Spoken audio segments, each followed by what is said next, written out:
Vamos lá. Deu uma esquentada aqui, o frio dá uma atrapalhada também na coluna.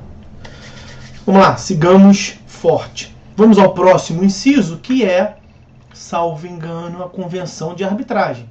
Então, artigo 337, são 13. Estamos no 10, está acabando. Artigo 337, inciso 10, Convenção de Arbitragem. Nós temos mais coisa para falar aqui na Convenção de Arbitragem. Olha só. O que é a Convenção de Arbitragem? Não sei se eu já falei isso com vocês, não lembro se essa turma me acompanha desde TGP1. Geralmente lá em TGP1 eu falo melhor disso. A arbitragem é regida pela Lei 9.307 de 96. Muito atecnicamente dizendo, mas a arbitragem é uma espécie de jurisdição prestada por um agente privado. Qualquer um pode ser árbitro, basta que seja uma pessoa, agente capaz, e que seja nomeado pelas partes. Por que as partes nomeiam um árbitro? Porque confiam na decisão dele.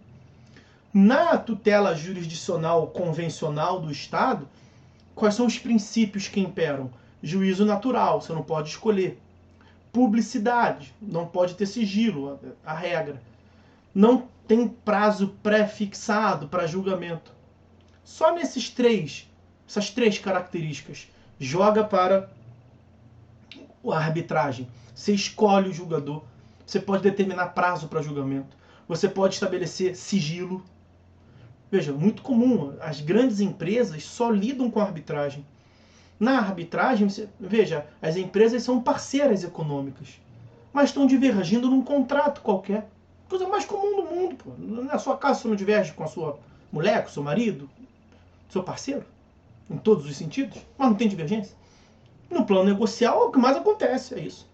Imagine se não conseguem chegar, estão irredutíveis, não tem que botar alguém para julgar. Ah, mas o que fulano está ao julgar, eu sigo. Imagine se elas fossem para a jurisdição estatal, convencional. Imagine se o mercado se sai no valor econômico, no Financial Times, que as empresas estão em litígio no processo. Até você explicar que é uma demanda de menor importância, mas que a parceria não vai ser extinta e blá blá blá, já era. Na bolsa as duas terão quedas, certamente. Então, na jurisdição você não pode determinar sigilo. Na jurisdição tradicional, na arbitragem você pode. Árbitro quer julgar? Julga aí em 6 meses. Você pode estabelecer o critério de julgamento, julga com base nos costumes, julga com base no Código Civil de Nova York, julga com base no que as partes quiserem. Julga no seu senso pessoal de justiça. Tanto que a arbitragem é uma das hipóteses em que se admite jurisdição por equidade. Jurisdição independentemente de seguir o direito. Julgue. Imagine que duas partes, de comum acordo, estabelecem que quem vai julgar é um clérigo, um padre, um pastor. A gente quer que você julgue com o seu senso de justiça. Não precisa fundamentar em lei nenhuma. Isso é possível na jurisdição estatal? Não. Mas a arbitragem é justamente um mundo paralelo. Tenho muita vontade de gravar uma série de vídeos, fazer um curso lá na minha plataforma só sobre a arbitragem. É porque nunca sobra tempo. Agora estou reescrevendo meu livro, queria estar fazendo isso. Mas essa é a arbitragem. Muito resumidamente, essa é a arbitragem. E o que é a convenção de arbitragem? É um pacto. São espécies de convenção de arbitragem. A cláusula compromissória ou o compromisso arbitral. Convenção de arbitragem é um gênero que pode ser cláusula compromissória. Uma das cláusulas do contrato lá prevê que se der ruim na interpretação do contrato, na execução do contrato, não vão para o justiça estatal, vão resolver perante a arbitragem. Então está ali uma cláusula com um compromisso de instituir a arbitragem.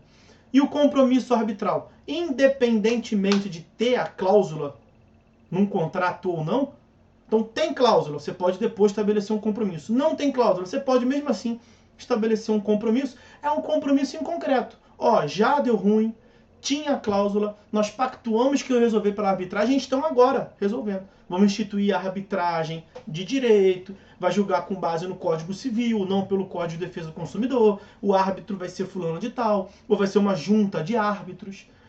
Tem mais essa diferença na arbitragem, pode ter o primeiro julgamento não por um juiz singular, primeiro julgamento por uma junta, uma turma de árbitros. Enfim, pouco importa. Compromisso arbitral.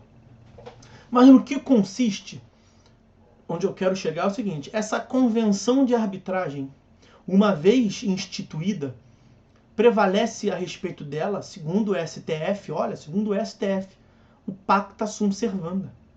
Significa dizer que se as partes convencionaram, se eu convencionei com a outra parte, que se der ruim, nós não vamos resolver no judiciário, por conta de várias características que nós não estamos a fim de enfrentar no judiciário, um juiz que a gente não pode escolher, um sigilo que a gente não pode instituir, uma duração de prazo que a gente não pode fixar, nós convencionamos que vamos para a arbitragem. Deu ruim. Convencionamos hoje, deu ruim 6 meses para frente. Um de nós dois, dos pactuandos pode ir para a jurisdição estatal? Bom, poder ir, né? Direito de ação é livre. Agora, o juiz vai julgar? O juiz não vai julgar. Quando as partes instituem convenção de arbitragem, segundo o entendimento consolidado no STF e no STJ, há uma exclusão da jurisdição estatal. O juiz, aprovado em concurso público, eu sou juiz de direito, grandes merda, não pode julgar. Não pode julgar, porque nós não queremos. Ah, mas ele veio aqui, ele roeu a corda agora, azar é dele. Eu continuo não querendo demandar perante um juízo. Então eu só vim aqui contestar para dizer o seguinte, tem convenção de arbitragem, Vossa Excelência não pode julgar. Muito provavelmente, o que o juiz dirá? Tens razão, vai com Deus, instituam lá a arbitragem, eu, juiz estatal, não vou julgar. Artigo 337, inciso 10. Ok? Há entendimento, como eu lhes disse, do STF e do STJ, no sentido de que a instituição da arbitragem exclui a jurisdição estatal. O STJ entende a arbitragem como sendo exercício de jurisdição, é função jurisdicional, só não é exercida por um juiz de direito, é por um árbitro, qualquer pessoa capaz, que foi nomeado pelas partes. O que ela faz é uma sentença. Na lei de arbitragem, artigo 31, diz que o árbitro, no exercício das suas funções, é considerado juiz de direito. E o que ele profere ao final é uma sentença arbitral. Quer mais?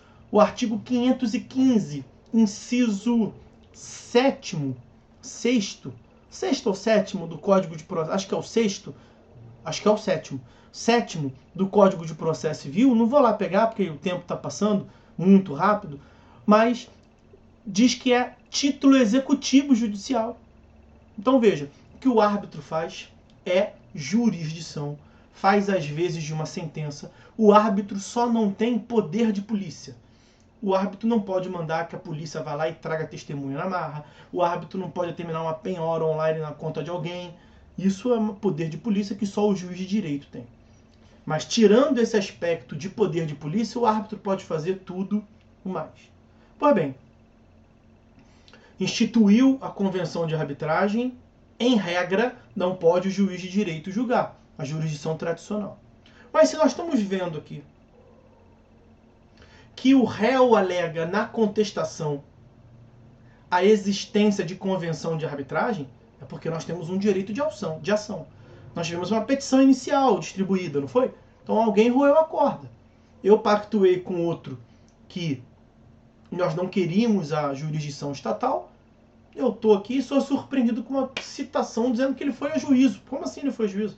Aqui é a convenção, ele se comprometeu que ele não ia a juízo. Mas ele se comprometeu e não foi. O que mais acontece? Por aí é isso. Falar que não vai fazer e fazer. Falar que vai fazer e não fazer. Descumprir a lei. Pouco importa. O que eu tenho que fazer? Se eu realmente não quero que a demanda transcorra perante um juízo estatal, eu tenho que na contestação alegar. Porque eu já mencionei para vocês o parágrafo 5º. O parágrafo 5º do artigo 337 diz que, excetuada a incompetência relativa e a convenção de arbitragem, o juiz pode conhecer de ofício de todas as causas desse artigo, enumeradas nesse artigo, menos convenção de arbitragem, menos incompetência relativa. O que significa dizer que se você não alegar incompetência relativa, o que acontece? Esquece a convenção de arbitragem por hora. O que acontece se você não alega a incompetência relativa? Vou pegar aqui para vocês. Artigo 65. Enquanto eu vou jogando aí, eu vou falando. Prorrogar-se-á a competência relativa se o réu não alegar a incompetência em preliminar de contestação. Nós já vimos.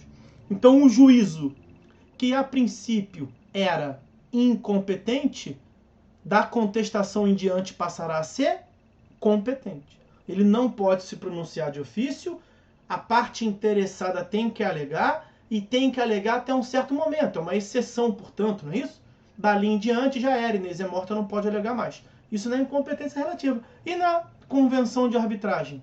Exatamente a mesma coisa. O juiz não pode julgar.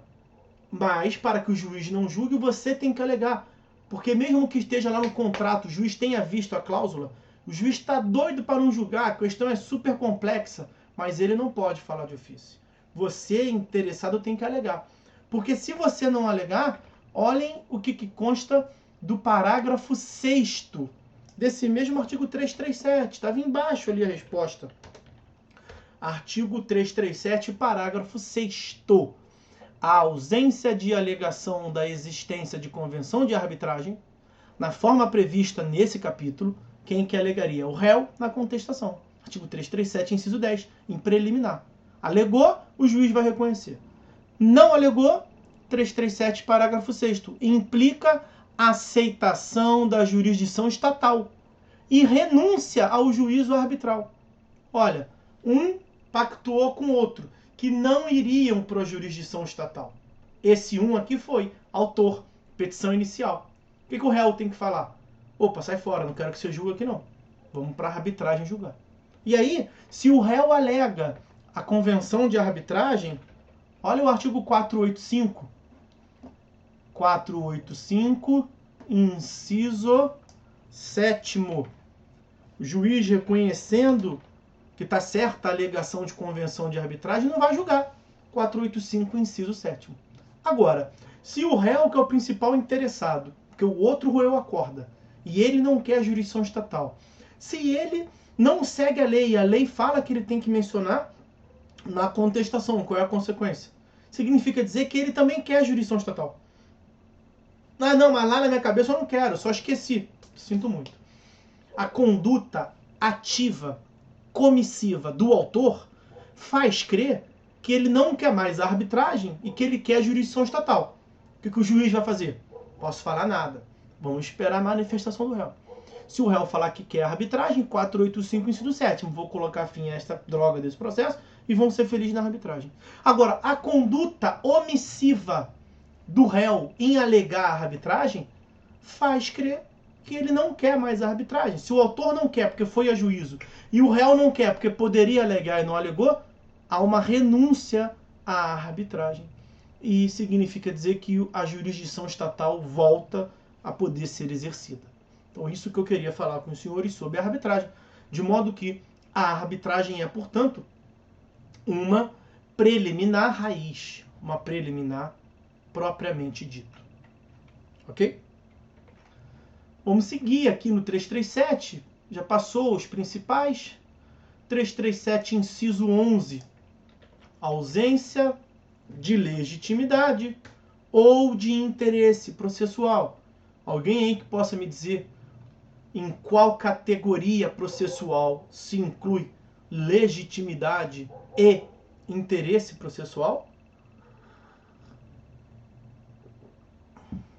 Elas são espécies de condições da ação. Eu já falei com os senhores algumas vezes, nós temos condições da ação, temos pressupostos processuais, para que depois nós cheguemos até a análise do mérito. A maioria do que nós mencionamos até agora são pressupostos processuais. Citação é um pressuposto processual. Competência do juízo é um pressuposto processual. Litispendência, perempção, coisa julgada são pressupostos processuais negativos. até agora, convenção de arbitragem, pressuposto processual negativo, a imensa maioria das hipóteses do artigo 337 que ensejam a extinção do processo é por ausência de pressuposto processual, é por desrespeito de pressupostos processuais. No inciso 11, nós temos a previsão das condições da ação. A ausência de legitimidade ou de interesse processual, porque esses fenômenos, legitimidade e interesse processual, devem se fazer presente para que avancemos até o mérito. Olhem o que prevê o artigo 17 do CPC. Para postular em juízo, é necessário ter interesse e legitimidade. Que é melhor do que isso? Significa que se você não tiver, o réu vai te caguetar. E se o juiz acolher, será que vai bater lá no 485? Pelo que eu estou falando até agora, o que os senhores acham? Tem alguma hipótese lá no 485 que determina a extinção do processo sem resolução do mérito? Porque não tem isso aí? Inciso 6º. 485, inciso 6º. O juiz não resolve o mérito se verificar a ausência de legitimidade, a ausência de interesse processual. Então é mais uma das questões preliminares, raiz propriamente dita, porque se for acolhido, ferro na boneca, extinção do processo sem resolução do mérito. Inciso 12 do artigo 337, que nós estamos analisando, falta de caução ou outra prestação que a lei exige como preliminar. Aqui é uma questão um pouco mais excepcional. Vamos encontrar isso aonde? Em artigo 77, não, 77 é o dever da parte. Deixa eu ver se eu acho aqui. É dentre os deveres de recolher as custas judiciais, as despesas processuais. Eu vou achar aqui para vocês rapidinho. Aqui, 83. Artigo 83. Além da noção convencional de ter que pagar as custas, todo mundo tem que pagar custas, a não ser que tenha gratuidade de justiça. No artigo 83, nós temos a previsão de uma caução, de uma garantia, caucionar em juízo. Nessa caução, que se dá em casos específicos, será depositado em juízo uma quantia suficiente para arcar todas as despesas do processo. As custas iniciais, faz-se um cálculo ali até a sentença. Porque na sentença vai se fixar quem teve, quem sucumbiu, quem é que vai ter que arcar com as custas, e do recurso em diante, quem quiser recorrer paga as custas do próprio recurso. Nesse calcionamento do artigo 83, que se faz necessário quando o demandante não tem vínculo de bens imóveis no Brasil, seja brasileiro ou seja um estrangeiro que está demandando no Brasil e não tenha bens imóveis no Brasil, ele tem que calcionar. O autor, brasileiro ou estrangeiro, que não tem domicílio no Brasil, então ele reside fora do Brasil, ou no começo tinha e depois saiu fora, ou deixar de residir no Brasil, no país, ao longo da tramitação, prestará caução suficiente ao pagamento das custas e dos honorários de advogado da parte contrária nas ações que propuser, quando for demandante, portanto. E basta que não tenha domicílio no Brasil? Não. Se não tiver no Brasil bens imóveis que assegurem o pagamento. O cara não está mais no Brasil, não tem domicílio no Brasil e não tem bens nenhum no Brasil. Quem garante que essa demanda que ele propôs aqui, se ele vier a perder, ele vai pagar os custos dela? Então, para garantir, presta caução. Aí tu é o réu. O autor é um búlgaro que veio no Brasil uma vez, atracou ali no cais do porto, deu ruim, ele tão brabo, tão nojento que foi a juízo. Crente que ia ser julgado naquela semana que ele ficou aqui, não foi julgado. Aí ele é búlgaro, só veio no Brasil uma vez, não tem domicílio no Brasil, não tem nenhum bens no Brasil. Quem garante que ele não é um aventureiro? Aliás, provavelmente será. O cara não vai pegar um avião para vir para cá para realizar uma audiência e se perder vai pagar as custas. O cara vai largar aquele processo lá. E aí você vai trabalhar à toa como advogado? Ou você pode, sendo réu, falar assim, excelência, peraí, Estamos na hipótese lá do artigo 83, o cara tem que calcionar. Não é dinheiro que é do juiz, nem é dinheiro que é da outra parte. Não, porque ele pode ganhar o processo, né? Se ele ganhar o processo, ele pega o que é dele, pega o dinheiro e vai embora. E faz o que quiser. Agora, e se ele perder? Se ele perder e tem bens no Brasil, a gente vai lá e morde o bem dele. Agora, se ele não tem domicílio no Brasil, nem tem bens imóveis no Brasil, aí nós temos a grande chance de chupar dedo, né? A parte que ganhar, o advogado da parte que ganhou e o juiz. Então, vamos calcionar isso aí. Essa é a lógica do artigo 83. Você vai alegar inciso 12. Para acabar, inciso 13. Nós já analisamos todos os parágrafos. Esse é, portanto, a última previsão do artigo 337. O réu pode alegar a indevida concessão do benefício de gratuidade de justiça. A JG, né, justiça gratuita, está no artigo 98 e seguinte. Pessoa natural ou pessoa jurídica, basta a declaração em se tratando de pessoa natural, para em tese conseguir, mas vocês sabem que na prática o judiciário pede comprovação, imposto de renda, tem uma tremenda discussão quanto a isso, que não nos cabe aqui. O que nós estamos analisando aqui é o seguinte: o autor pediu, então, se é defesa, se o réu vai alegar isso, é porque foi concedido indevidamente para o autor, né? Pode ser o contrário também. O juiz pode conceder gratuidade para o réu e o autor reclamar e impugnar. Está no artigo 100, isso, salvo engano. Mas o que nós estamos analisando aqui é uma gratuidade concedida ao autor que o réu fala, para parar. Ele não merece, ele não faz jus a essa gratuidade, não. Muito comum aqui, muita empresa em trabalhista pega isso aqui, essa vida de playboy que ele leva, ó, tá pagando de pobre aí, ó, mas todo final de semana viaja, é só camarote, só bala na agulha, então ele tem condições de pagar, que ele não tem nada oficial. O juiz pode revogar? Pode revogar. Eu lembro que eu falei para vocês que essa era uma forma, no Código de 73, de impugnação em separado. Agora virou na contestação. Se o juiz deu JG para o autor, de modo que ele não desembolsou nada, depois ele revoga. Você provocou, o juiz analisa melhor e revoga. O que isso vai acontecer? Vai redundar que o autor vai ter que pagar as custas. O autor paga as custas, o processo vai continuar. Se o autor não pagar as custas, nós podemos ter a extinção do processo pela ausência de recolhimento de custas. Só fazer uma ressalva que no próprio artigo 80 e qualquer coisa, acho que nem compensa ir lá, nós temos a previsão,